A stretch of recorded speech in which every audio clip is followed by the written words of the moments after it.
Hi guys, welcome to our channel SLM creations. Today topic ఏంటంటే నిన్న OG cinema release అయింది కదా, దాని గురించి పవన్ కళ్యాణ్ వీరాభిమాన్ని మనం ఈరోజు ఇంటర్వ్యూ చేయబోతున్నాం. Let's welcome sir. Hi sir. Hi. Interview start చేస్తున్నాం. స్టార్ట్ చేయి. సినిమా చూసారా? సినిమా నేను మీరే చెప్పారు పవన్ కళ్యాణ్ వీరాభిమాని అని. సినిమా రిలీజ్ రోజే ఫస్ట్ డే ఫస్ట్ నేను చూడడం నాకు అలవాటు, చూసాను. ఓకే సార్, సినిమా ఎలా ఉంది? సినిమా చాలా బాగుంది. కాకపోతే మనకి ఇది ఒక తెలుగు సినిమా అనే ఫీలింగ్ రాదు.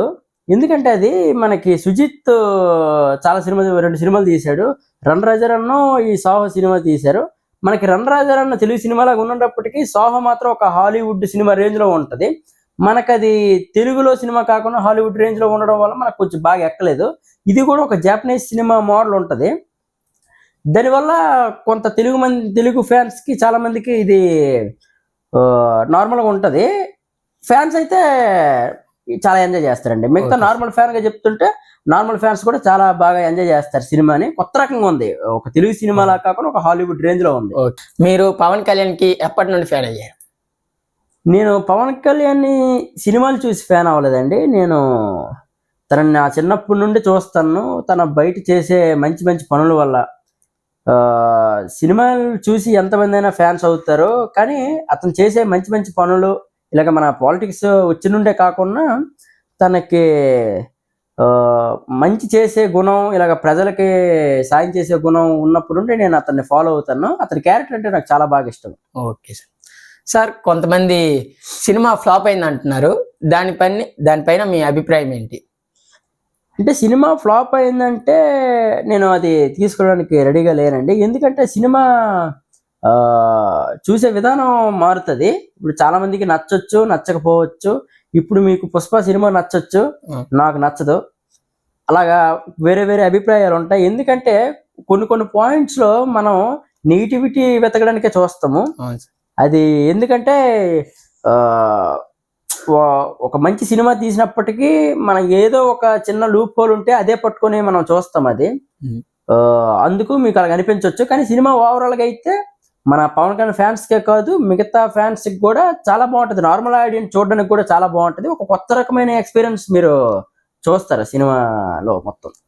ఓకే సార్, సినిమా రివ్యూ చెప్పే వారిపై మీ అభిప్రాయం అంటే సినిమా ఫీలింగ్స్, రివ్యూస్ చెప్తారా వాళ్ళ గురించి? మీ ఫీలింగ్స్ అంటే వాళ్ళు ఇప్పుడు అసలు సినిమా ఇండస్ట్రీలో మెయిన్ గా ఏంటంటే మనకి ఈ రివ్యూస్ చూసే మన చాలా మంది సినిమాలకు వెళ్తారు. ఇప్పుడు నేను అనగా అంటే ఒక పవన్ కళ్యాణ్ ఫ్యాన్స్, ఇప్పుడు వేరే హీరో ఫ్యాన్స్ అవ్వచ్చు, ఏ హీరో ఫ్యాన్స్ అయినా సరే తన హీరో సినిమా వస్తే వెళ్తారు, అది కామనే. కానీ బయట ఒక నార్మల్ అయిన ఒక సినిమా చూసే వ్యక్తి రివ్యూస్ చూసే వెళ్తారు. అలాంటిది ఆ రివ్యూవర్స్ రియల్ గా జెన్యూన్ గా చెప్తే మాకు ఓకే, వాళ్ళ వల్ల మాకు ఏం ప్రాబ్లం లేదు. కాకపోతే వాళ్ళు ఏంటంటే వ్యూస్ కోసం, అంటే వ్యూస్ కోసం, తన రీచ్ పెరగడం కోసం నెగిటివ్ గా చెప్పడం మొదలు పెడతారు. ఇప్పుడు నార్మల్ గా సినిమా బాగుంది అంటే ప్రజలు ఎవరు చూడరు. అంటే సినిమా చూడొచ్చు కానీ వాళ్ళ వీడియో చూడరు. కాబట్టి సినిమాలో నెగిటివ్ రివ్యూలు పెడుతున్నారు, కావాలనే పెడుతున్నారు. అది మీ అందరికీ అర్థం అవ్వాలి ఇప్పటికి. ఎందుకంటే ఆ నెగిటివ్ రివ్యూ పెడితే ఆ 100 మందిలో అందరూ 99% బాగుందని చెప్పి ఆ 1% నెగిటివ్ చెప్తే ఆ వీడియోకి ఎక్కువ రీచ్ వస్తుంది. అందుకని రివ్యూవర్స్ అలాగా నెగిటివ్ ప్రచారం చేస్తారు. కానీ చాలా మంది సినిమాలు కూడా ఇలాగే రివ్యూవర్స్ వల్లే డిసప్పాయింట్ అయ్యారు, వాళ్ళ కలెక్షన్ రాలేదని నా ఉద్దేశం. వాళ్ళు కూడా ఇక్కడ నుండి చాలా జెన్యూన్ గా రివ్యూ చెప్తే చాలా బెటర్ అని అనుకుంటున్నాను వాళ్ళ. Okay sir. సార్, ఇప్పుడు వేరే ప్రభాస్ ఫ్యాన్స్, అల్లు అర్జున్ ఫ్యాన్స్, అంటే వేరే వేరే హీరోస్ ఉంటారు కదా, వాళ్ళ ఫ్యాన్స్ కి పవన్ కళ్యాణ్ ఫ్యాన్స్ కి తేడా ఏంటి? అదే మీకు ఇప్పటికే అర్థమై ఉండాలి. దాదాపుగా ఒక 12 సంవత్సరాల నుండి పవన్ కళ్యాణ్ గారికి హిట్ లేదు. పవన్ కళ్యాణ్ గారికి 12 సంవత్సరాల ముందు అత్తరింటే దారేది సినిమా వచ్చింది, అది రికార్డులో కొట్టింది, అది అందరికీ తెలుసు. దానికి ముందు 12 సంవత్సరాల క్రితం కూడా అంతవరకు హిట్ లేదు. ప్రతి సినిమా ఫ్లాప్ అవుతుంది. ఎప్పుడో ఖుషి తరువాత ఒక జల్సా, తరువాత గబ్బర్ సింగ్, తరువాత అత్తరింటే దారేది, దాని తర్వాత ఈ ఓజీఏ మాకు ఇలాగ హిట్ టాక్ వచ్చి కొంచెం నిలబడుతున్నాయి. అంతేగాని మిగతా సినిమాలు ఏవి కూడా అంతగా ఆడే రోజులైతే మేము చూడలేదు.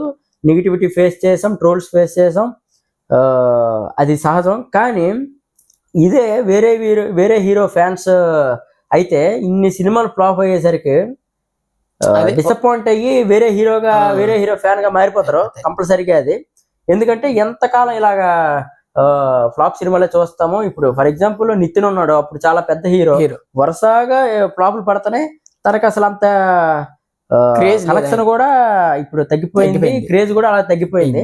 అఖిల్ ఉన్నాడు, అంత పెద్ద ఫ్యామిలీకి కొడుకు అయినప్పటికీ సినిమాలు బాగోకపోయేసరికి తనకి ఫస్ట్ వచ్చిన సినిమా ఫ్యాన్స్ కలెక్షన్ కన్నా ఇప్పుడు వస్తున్న హిట్ అయిన సినిమాలు కూడా అంత కలెక్షన్ రావట్లేదు. ఎందుకంటే ఇష్టం పోతుంది అలాగా. కానీ పవన్ కళ్యాణ్ ఫ్యాన్స్ కి అలా కాదు. పవన్ కళ్యాణ్ ఫ్యాన్స్ అయితే మాత్రం ఎన్ని రోజులు ఎన్ని సంవత్సరాలు హిట్ పడకపోయినా మళ్ళీ ఇంకో సినిమాతో కొడతామనే కాన్ఫిడెంట్ తో ఆ సినిమాకి వెళ్ళి హిట్ చేసుకునే ప్రయత్నం చేస్తారు. యాక్చువల్గా వాళ్ళ ఫ్యాన్స్ కి ఈ ఫ్యాన్స్ కి కాకపోయినా వాళ్ళ సినిమాలకి పవన్ కళ్యాణ్ సినిమాకి తేడా ఏంటంటే, వాళ్ళ సినిమా హిట్ అయితే కలెక్షన్ ఎలా వస్తుందో, పవన్ కళ్యాణ్ సినిమా ఫ్లాప్ అయితే కలెక్షన్లు వస్తాయి. అదే హిట్ అయితే మరి మీ ఊహకే వదిలేస్తాను, ఆ రేంజ్ లో ఉంటాయి సినిమాలు. ఈ ఓజీ సినిమా అయితే ఆ రికార్డులు కొడతానని అనుకుంటున్నాను. ఓజీలో ప్రభాస్ ఉన్నారంటున్నారు, దానిపై మీ అభిప్రాయం? ప్రభాస్ అంటే సినిమా చూసాం కదా, అందరికీ ఇప్పటికి తెలిసే ఉంటది. ప్రభాస్ యాక్చువల్గా ప్రభాస్ కనిపించడు. ఇప్పుడు మనకి సాహో మూవీ ఉంది కదా, ఆ సాహో మూవీ జరిగిన టైం లైన్ ఈ 2019, 2018 ఆ టైంలో వచ్చింది సాహో. ఇదంటే మనకి దానికి ముందు జరిగిన టైం లైన్ ఒక 1980, 1970 ఆ టైంలో జరిగిన స్టోరీ ఇది. ఫ్యాన్స్ అందరూ కోరుకున్నారు సాహోకి ఇలాగా ఓజీకి లింక్ ఉంటది అని కోరుకున్నారు. ఒక ఫ్యాన్ బాయ్ ఈ ఫేవరెట్ హీరో సినిమా ఎలా ఉంటే చూస్తాము అనే ఒక లింక్ అందరూ గమనించారు. ఒక హీరోని ఎలా చూడాలని ఒక ఫ్యాన్ కే తెలుస్తుంది. అందుకు సుజిత్ చాలా బాగా హ్యాండిల్ చేశాడు పవన్ కళ్యాణ్ గారిని. ప్రతి సీను, ప్రతి ఫైటు, ప్రతి ఎలివేషను అసలు థియేటర్లో అయితే మామూలుగా లేదు. ఇక్కడ లింక్ గురించి అడిగారు కాబట్టి ఇప్పుడు ప్రభాస్ వాళ్ళ నాన్న ఉంటారు కదా, రాయ్ గ్రూప్ అధినేత రాయ్ ఉంటాడు కదా, అక్కడ వాళ్ళ టైం లైన్ లో మనకి ఇక్కడ విలన్ ఓమి ఉంటాడు కదా, వాళ్ళ నాన్నకి అక్కడ ప్రభాస్ వాళ్ళ నాన్న అక్కడ వచ్చే సంఘర్షణ మనకు చూపించారు. జస్ట్ లింక్ పెట్టారు అంతే, ఒక 10 seconds ఉంటది ఆ టైం లైన్. ప్రభాస్ చిన్నప్పుడు క్యారెక్టర్ని కూడా చూపెడతారు. ఆ చూపెట్టినప్పుడు అయితే థియేటర్లు దద్దరిల్లిపోయింది. అయితే చాలా బాగుంది అనిపించింది ఆ సీన్ మాత్రం. డైరెక్ట్ ఒక ప్రభాస్ని పెట్టి, డైరెక్ట్ వేరే హీరోని పెట్టి, డైరెక్ట్ అలాగా మరీ అతి చేయకుండా చాలా బాగా హ్యాండిల్ చేశాడు సుజిత్. చాలా బాగుంది సినిమా అయితే, చాలా బాగుంది. మ్యాక్సిమం నేను చెప్పేది ఏంటంటే, చిన్నపిల్లలు కానీ ఆడవారు కానీ కొంచెం దూరంగా ఉండి ఓన్లీ ఒక యంగ్ పీపుల్ ఉంటారు కదా, వాళ్ళు చాలా బాగా అర్థమవుతుంది వాళ్ళకి. Okay sir. ఇప్పుడు OG2 వస్తుంది అంటున్నారు. అదే దాంట్లో ప్రభాసు ఎంతసేపటి దాకా ఉంటే ఫ్యాన్స్ ఫీలింగ్ మీరు ఏం చెప్తారు?